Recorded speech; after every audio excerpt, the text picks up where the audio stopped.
Quero falar agora sobre o Vasco e suas prioridades, no que diz respeito ao investimento fora das quatro linhas. Desde que a 777 chegou ao Vasco, salários passaram a ser pagos em dia, investimento superior a 100 milhões de reais com contratações para 2023, outros atletas chegarão e em meio a tudo isso, a 777 tem feito melhorias no CT Moacir Barbosa, que é o CT do time profissional. Entre as coisas que já foram feitas está, por exemplo, o pavimento do estacionamento do time principal e também dos funcionários.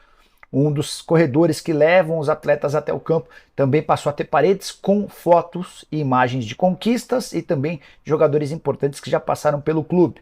Os próximos passos: melhoria das condições do gramado e na infraestrutura. Somente depois que o CT do Vasco estiver em melhor condição e mais pronto para receber os jogadores, especialmente os jogadores importantes, é que a 777 pensa em investir em melhorias em São Januário. Sabe-se de todas as dificuldades, dos problemas que o estádio antigo do Vasco tem sofrido, mas por questão de planejamento e gastar dinheiro, hoje o foco está em melhorar o CT, depois pensar na condição do estádio. Um oferecimento de OnWin, a casa de apostas esportivas que oferece o melhor bônus do mercado, mais de 500% tá bom para você. Para você começar a apostar na OnWin é super simples, só pegar o link que está no comentário fixo, faça seu cadastro e não esqueça de usar o código bônus para ter mais de 500% de bônus no valor do seu depósito. Por falar em depósito, dos mais tranquilos, você pode fazer via Pix, PicPay, transferência bancária ou a melhor opção que você quiser. Então, venha se divertir comigo na OnWin. Nicola chama o Brax para participar de uma live. Pergunta a pedido do Iarandir Ferreira. Faremos esse convite. Di Maria vem pro Vasco. Salve Paraíba é Vasco. Boa, Gustavo. Eu acho que não vem mais um salve para você e para todos os vascaínos na Paraíba. O Simeão Souza, Nicola. Acho que o Vasco é a segunda maior torcida do Brasil. Cara, eu não sei como funcionam esses institutos de pesquisa. Essas pesquisas, elas são tão fajutas, cara. E as eleições, elas servem para mostrar, né, como elas erram, como elas são incapazes, enfim. Sei que a Lusa não tá entre as mais presentes. A Sailândia Maranhão é Vasco. Aline Bastos. Zagueiro Mina, ex-Palmeiras, procede no Vasco, Nicola.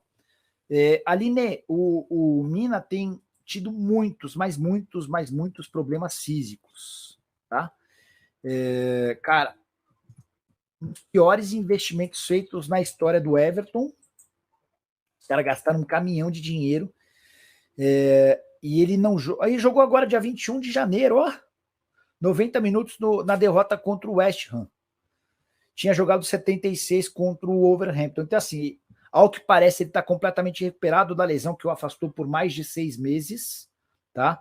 E agora tem atuado de vez em quando. Jogou no dia 21 de janeiro, tinha jogado no dia 26 de dezembro. No dia 26, inclusive, ele fez gol, tá? Mas a temporada só de 4 jogos. Na temporada passada, 14 jogos. Contrato no Everton até junho de 23. Por que eu acho difícil imaginá-lo voltando ao Brasil, Aline? Porque eu acho que ele ainda vai ter mercado na Europa e aqui ele vai ganhar muito menos do que ele ganharia em qualquer outro clube.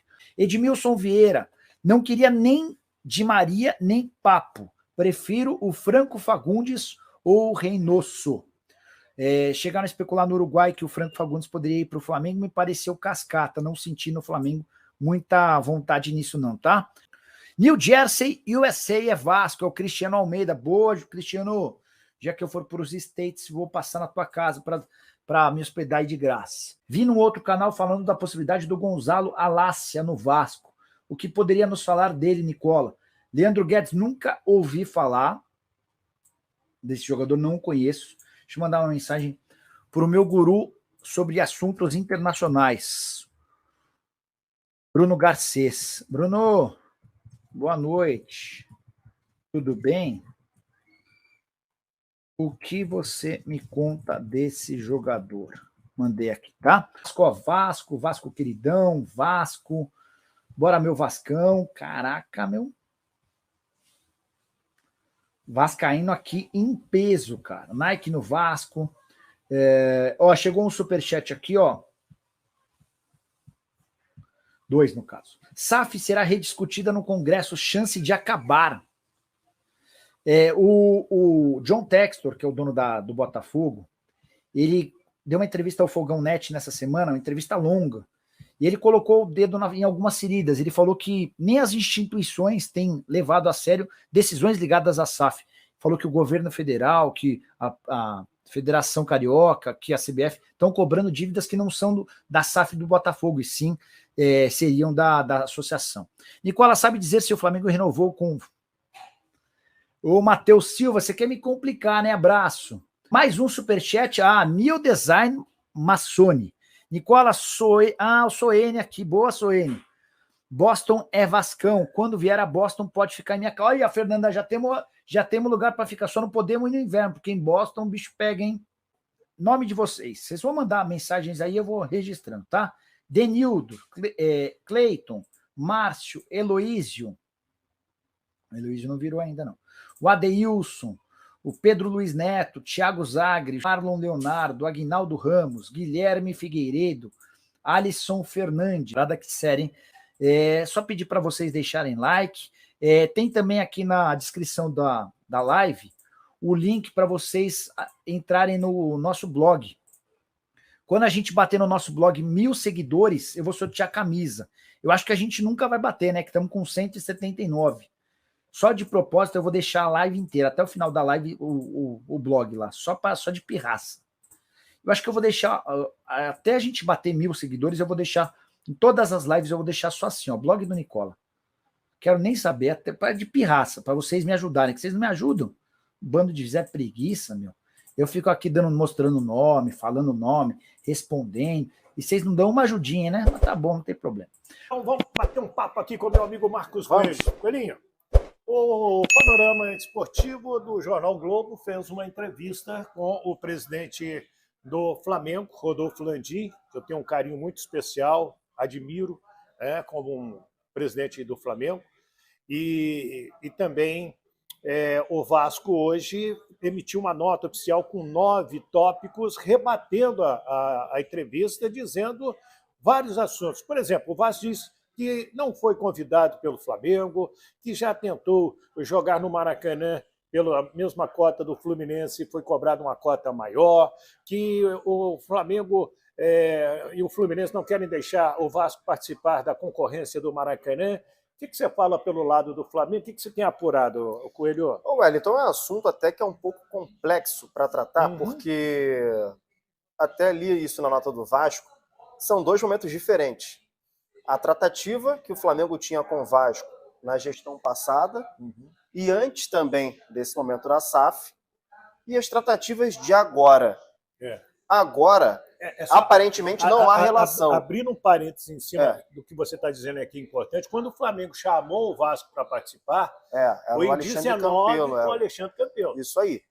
E pelo que nós estamos vendo no noticiário, eu não vou afirmar algumas coisas aqui porque eu não tenho acesso à troca de e-mails entre Flamengo e Vasco nem as mensagens. Nem nós. Mas o que, se eu tivesse, também estava consagrado. Mas agora, o que eu posso dizer? O Flamengo tem uma relação muito boa com o Fluminense, isso não é segredo para ninguém, e isso inclui na ação de ambos serem, atenção à palavra, permissionários do Maracanã. Não há nesse momento uma administração do Flamengo, não há nesse momento uma licitação pró-Flamengo, pró-Fluminense. E sim o fato de que existe um consórcio Maracanã que dá a Flamengo e Fluminense a condição de permissionários e aí a definição do que pode ou não ser feito em dias de jogos de futebol. Por exemplo, quarta-feira, confundi quarta-feira com abril, porque é o mês 4. Abril vai ter um mega show musical. É o tipo de coisa que não passa por Flamengo e Fluminense, porque é a parte do consórcio. Flamengo e Fluminense, eles ficam ligados à parte do futebol. Então... É legal você explicar isso. Porque o Flamengo é dono do Maracanã, o Flamengo ele é permissionário ao lado do Fluminense. E por conta de o Flamengo ser um credor do Fluminense no assunto Maracanã, o Fluminense toma prejuízo e quem arca com esse prejuízo é o Flamengo, o Flamengo, às vezes, facilita algumas coisas para o Fluminense. Aí nós vamos chegar nesse tópico que foi... Da cota de 90 para 250 foi mil. Em fevereiro do ano passado ou abril? Foi no primeiro semestre do ano passado. Ou julho, talvez. Foi no início. Foi no Campeonato Brasileiro já. Foi julho, porque o Vasco já estava naquele momento de virar o turno, queria emplacar e jogar no Maracanã. O Vasco tinha jogado com o Cruzeiro no Maracanã. Isso, e queria fazer, acho que um jogo com o Sport. Com o Sport, foi um cenário assim. Nossos espectadores estão pesquisando agora para lembrar qual foi, estão sabendo mais que a gente nesse momento. Com certeza. E aí, o Fluminense, que paga um custo operacional de R$90 mil,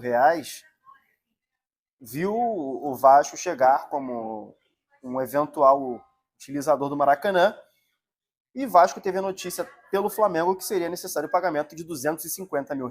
Obviamente que o Vasco discordou, e aí a relação, que já era pouca, estávamos numa fase muito embrionária da 777 no Vasco, é bom até pontuar isso também. É importante. E aí o negócio não andou como queria.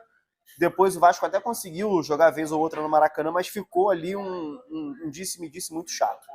Então, esse é o fato. Existe uma falta de relação entre as partes. O presidente Rodolfo Landim, teoricamente, e aí eu falo teoricamente porque, repito, não tem acesso a documento, não tem acesso a e-mail, não tem acesso a telefone de ninguém.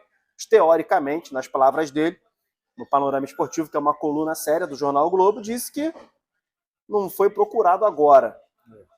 Então, assim, resta saber qual vai ser o desfecho disso tudo, porque, por ordem, por lei do Maracanã, lá em 1950, qualquer licitação tem que ter 2 ou mais clubes.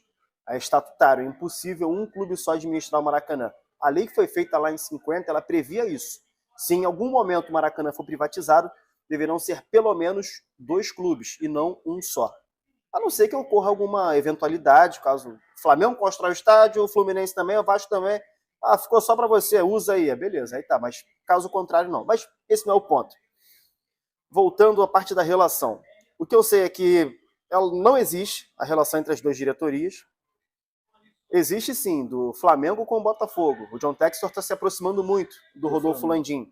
Uma proximidade que, por exemplo, nesse momento, o departamento de futebol e a própria administração do Vasco não tem com o Flamengo. Então, fica esse imbróglio, fica essa dúvida no ar. Né, é péssimo, certo, é muito ruim. O certo seriam os 4 grandes estarem reunidos. Isso aí. O Fluminense tem uma boa relação com o Vasco hoje. Sim, hoje.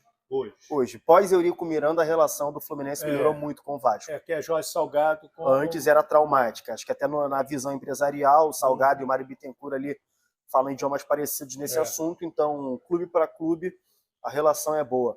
Agora, fica esse Flamengo e Vasco. Deixo por último, mas não menos importante, você está no seu canal, você sabe que você está na onda dos algoritmos, né? Tem aquela palavrinha-chave que você fala e repercute aqui, repercute ali e tudo mais. Se tem uma coisa que a torcida do Flamengo gosta, é quando o Flamengo se posiciona de alguma forma que coloque o Vasco como vilão.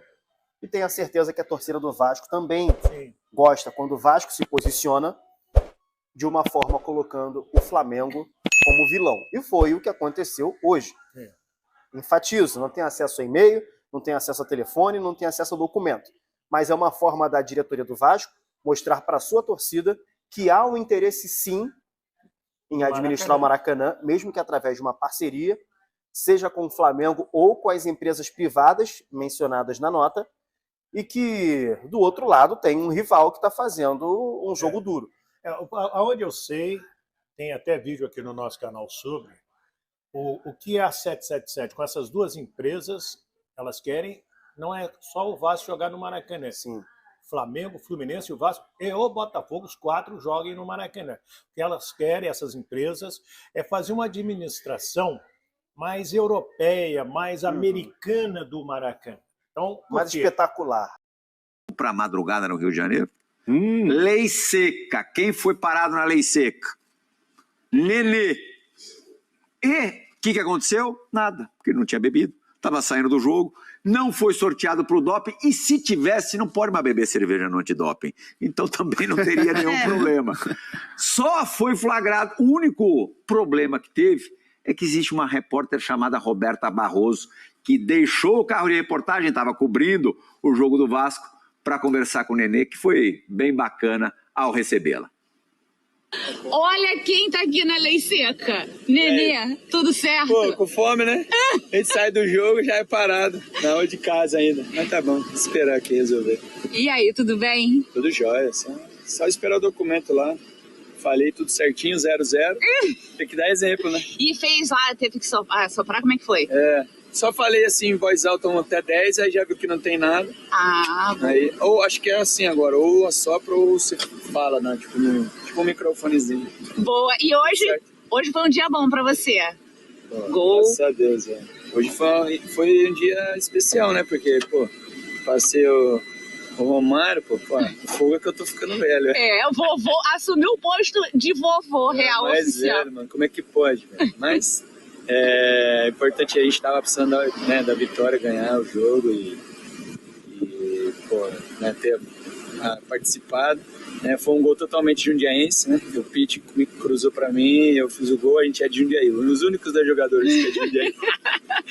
E aí a gente ganhou, né? O PEC finalizou lá, a gente ganhou, era importante, tínhamos jogado 2 jogos já, e a gente não tinha ganho ainda. Foi importante ter voltado e ter conquistado já a vitória, agora descansar para o próximo. É bom que enquanto seu documento não vem, né? Eu vou falando, o PEC mandou de chapada, ele falou que tentou 2 vezes e ele até falou que se inspira também em você, que no vestiário você ainda foi falar com ele. Sim, não, é porque pô, ele é muito fera e a gente treina junto, né? E ele tem aquela canhota, tem qualidade e eu falo para ele, calma, é uma coisa do dia a dia, do jogo, mas a gente treina sempre, hoje passo pertinho e eu falei, pô, mas não tem hora que não precisa você querer dar tão forte, né, e lá no ângulo, é só, tipo assim, pô, né, faz o movimento certinho que a bola vai entrar no gol, vai acabar fazendo gol, mas isso é com a experiência, né, faz parte, e eu tô dando essa, né, onde a gente tá jogando ali, tô dando essa possibilidade de poder deixar ele,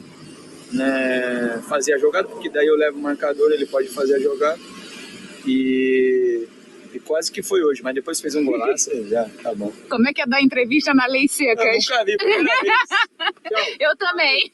Tchau, tchau. Valeu, boa noite. Boa noite. 1000 vezes melhor que qualquer entrevista coletiva, zona mista. Demais, Roberta. Parabéns, como eles disseram aí, o Nenê passando a ser o jogador mais velho a marcar pelo Vasco, 41 anos, 6 meses e 6 dias. O Romário era até então o mais velho a marcar, com 41, 4 meses e 11 dias. Vasco estreando os titulares no Campeonato Carioca com o pé direito barra esquerdo. E antes da gente falar do jogo, conta até 10 para mim aí, professor. 1, 2, 3, 4, 5, 6, 7, 8, 9, 10. Estourou? O que você sentiu, Nath? Ih, professor. Eu gostei. Será que pode escolher na hora do bafômetro? Ou o bafômetro ou contar até 10? É, porque de vez de o cara começa a contar até 10, ou a mulher aí começa a enrolar, já não precisa nem fazer mais. Eu lembrei de um vídeo que viralizou. 1, 2, 6, acabou. Tem um vídeo que viralizou na internet que o guarda dá o da menina? O bebedor lá pro velhinho, né? O velhinho tá assim, aí o velhinho pega fazendo assim. Breiner, de 0 a 10, que nota que você dá para estreia dos titulares do Vasco vencendo a Portuguesa por 2-0? Bom, ponderando o contexto de início de temporada, nota 6, porque o time venceu, teve uma atuação segura, alguns reforços já mostrando uma certa regularidade, o Pumita, que já vinha jogado bem durante a Florida Cup, uma partida ok, tomando conta da posição, uma posição em que o Vasco é carente. O Nenê marcando o primeiro gol, essa marca dele é importante, porque o Romário tinha feito 41 gols ali naquele, também um contexto do milésimo, 2007, uma temporada que foi difícil para o Vasco, mas ficou marcada pela história do Romário.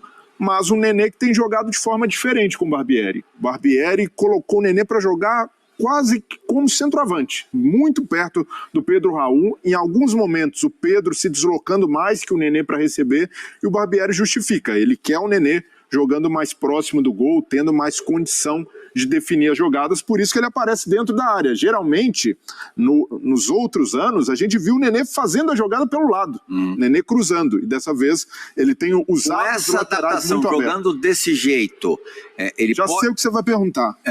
Pode jogar além do Campeonato Carioca? Não. Não convenceu o vizinho. Não, mas o Vasco deveria trabalhar isso de forma muito madura. Deu só 6. Não, pro Vasco. Então. Não tá bom? E pro Nenê? Contra a Portuguesa? E pro Nenê, quanto? 6 também, marcou gol, foi participativo. Você não acha que com essa posição, na média? Né, nesse posicionamento, ele compromete menos a recomposição, que era o grande senão que o seu vizinho fazia? Não necessariamente, porque tem o Pedro Raul, que é o centroavante, e o centroavante precisa jogar onde?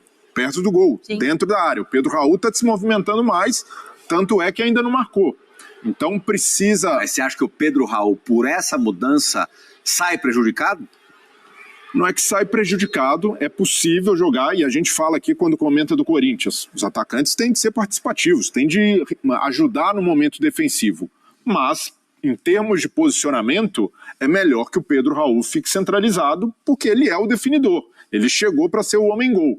Então, por essa situação do Nenê, ele tem a obrigação de se deslocar mais, de sair mais da área. E com isso, naquela bola, por exemplo, não é o Pedro Raul que está chegando para definir. Então, eu não digo que fica prejudicado, mas o jogo coletivo ganha uma complexidade, porque ele tem de tirar um centroavante do seu lugar e colocar um meia, e o Nenê, ele sempre foi um meia criador, para jogar no ataque. Então isso já muda. Ele tem jogado com 2 caras abertos pelo lado, o Peck, e pode ser o Orelhano quando voltar, e o Egnaldo. Deve ser o Orelhano, né? Não, provavelmente. Né? O Orelhano foi poupado. O Piton fez um bom jogo ontem. Piton jogou bem, e aí os pontas têm feito muito facão, têm puxado para o meio para abrir esse espaço para os laterais, tanto o Pumita quanto o Piton. É uma forma de jogo interessante, mas o Nenê, por exemplo, não é... Ele chegou finalizando dentro da área, mas não é um cara de imposição ali no jogo aéreo. Então é algo para o Barbieri trabalhar, mas eu vejo que o Vasco tem de ter uma maturidade nesse momento de entender que é a última dança do Nenê. É o Campeonato Carioca, o Nenê já vai fazer 42 anos... Ele demonstrou na temporada passada uma dificuldade de manter o mesmo nível até o fim da temporada. No fim, esse nível baixou. Era necessário poupá-lo.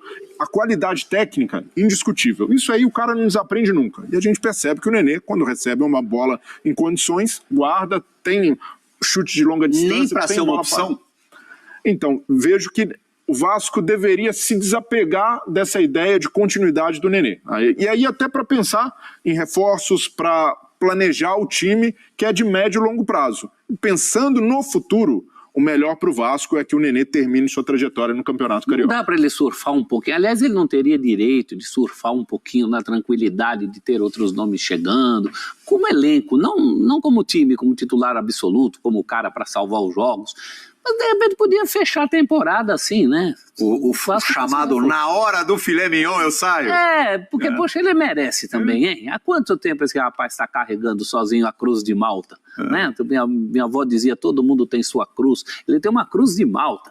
Porque faz tempo que ele é o cara... Eu acho que ele podia compor o elenco até o fim do ano, uma agora eu não sei, bonita. Eu juro por Deus que eu estou falando a verdade. Se por perfil de personalidade mesmo, não de jogo, se ele ficaria no banco assim na boa. Houve momentos mais delicados. O Lugano que me conta. O Lugano é grande amigo do Nenê dos tempos de Paris Saint-Germain. Quando o Ibra chegou, ele relutou em dar 10 pro Ibra. ele tem isso. Porque o Nenê é grande também no PSG. Ele jogou bola pra caramba no PSG. Sim. Esse até acho que é um viés, um lado positivo assim, para um atleta, para um jogador de futebol. Ainda mais um cara que joga no meio campo pra frente. Tem que querer. Mas eu não sei se até hoje, mesmo com 41 e tralalá, se ele ficaria ali, joga uma em 10. Honestamente, eu acho que vai muito do mental dele e de como ele vai se comportar aí, porque é isso que determina o que vai ser o resto da carreira dele.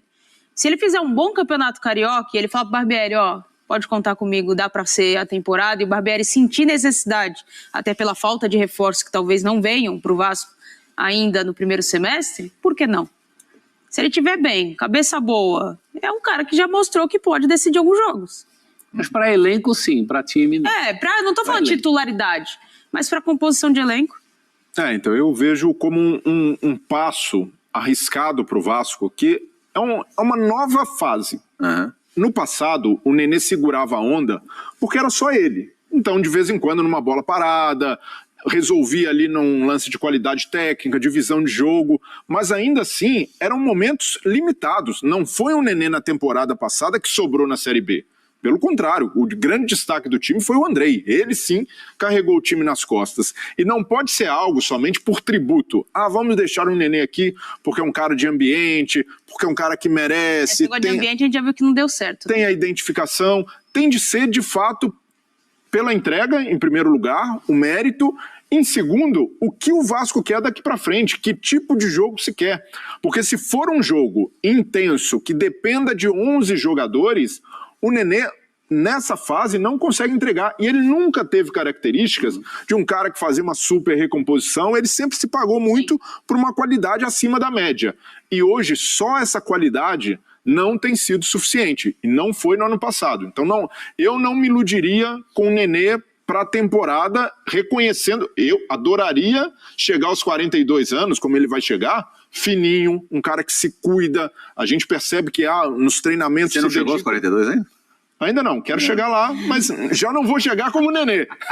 Passando pela lei seca bem, o que é importante. Reconheço tudo isso, mas hoje tem faltado muita intensidade. Alguém no Vasco mereceu nota superior à que você deu para o Nenê, 6? Não, foi um jogo mediano. Foi um jogo mediano e por esse estágio da temporada não dá para esperar muito mais. O time sendo remontado, o Barbieri com uma nova ideia de jogo, mas aos poucos esse time também vai encaixando, vai entendendo dessa nova dinâmica, mas principal, na zaga, por exemplo, ainda há problema de entrosamento. Robson e Léo jogaram muito pouco juntos e ainda a bola aérea sofreu bastante contra a Portuguesa.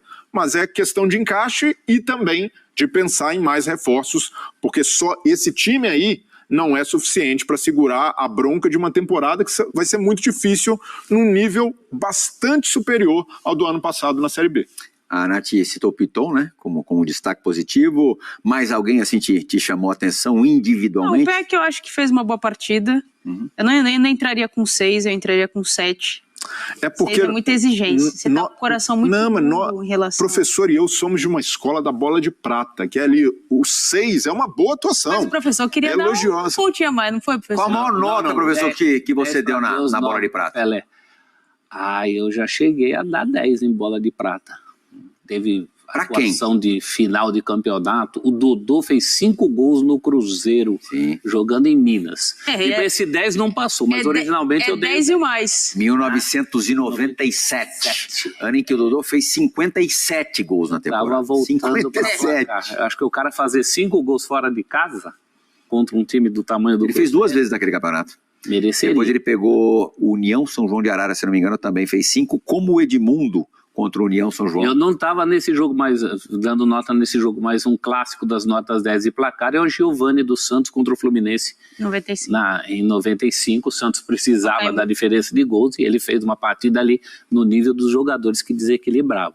Ontem realmente não teve nada disso. Eu aumentaria um pouquinho a nota do Nenê, assim, acho que um 7 estaria bem para ele. E sobre o Piton, queria ouvi-lo. O Piton... Antes de você falar do Piton, menino Kevin, apesar de 18 anos, também tem que passar pela maquiagem. Já tá dando um tapa. Daqui a pouco tem bicampeão da Copinha aqui no estúdio do F360. Daqui a pouquinho, Kevin, palmeirense Kevin entre nós. Então Kevin vem. Mas não faz isso quando ele chegar, professor. Não, eu já falei agora para não ter o constrangimento com a pessoa aqui. Ele vai achar a gente, os tios do pavê, assim, na maior representação possível. A coisa é chegar é o tio. E sobre o Piton, eu só acho que é o bom jogo dentro das características do Piton. Sim. As características, ninguém nega que o Piton tem essa condição de um apoio legal. O que eu contesto é o Piton defensor. E esse contra a Portuguesa Carioca, claro, não vai aparecer. Mas é um jogador que pode evoluir muito. Ele pode evoluir até no aspecto mais defensivo. Do que o Vasco tinha, sem dúvida. E tem 22 anos. Eu sou a favor, é por isso que eu faço uma campanha do Piton não ser lateral. Ele é mais bem aproveitado no apoio, na frente, no meio campo de uma linha de 5. Agora, contar com o Piton lateral, experiência própria, é complicado. Com mais opções no elenco, o Barbieri pode pensar em soluções e o Piton jogando como ala, mais avançado, é uma delas, mas precisa ter mais zagueiros também para confiar numa linha de 3. Trabalho por aquele lado mesmo. Vai muito bem com um terceiro zagueiro, mas é isso. O Vasco está ainda numa fase de remontagem que não acabou. O Vasco ainda vai precisar ser efetivo até o fim da janela de transferência de abril para conseguir montar um time para o brasileiro. De início, já tem ali material para o Barbieri trabalhar. Mas pensando em 2023, e aí, ainda mais depois da saída do Nenê, do fim do contrato, precisa de mais nomes. E daqui a pouco começa a gritaria pelo primeiro gol do Pedro Raul. É. Mas tem de... Mas ontem teve assistência, né? Jogou bem. Participou. Fez pivô. Então, o Pedro Raul, para mim, não tá mal, mas precisa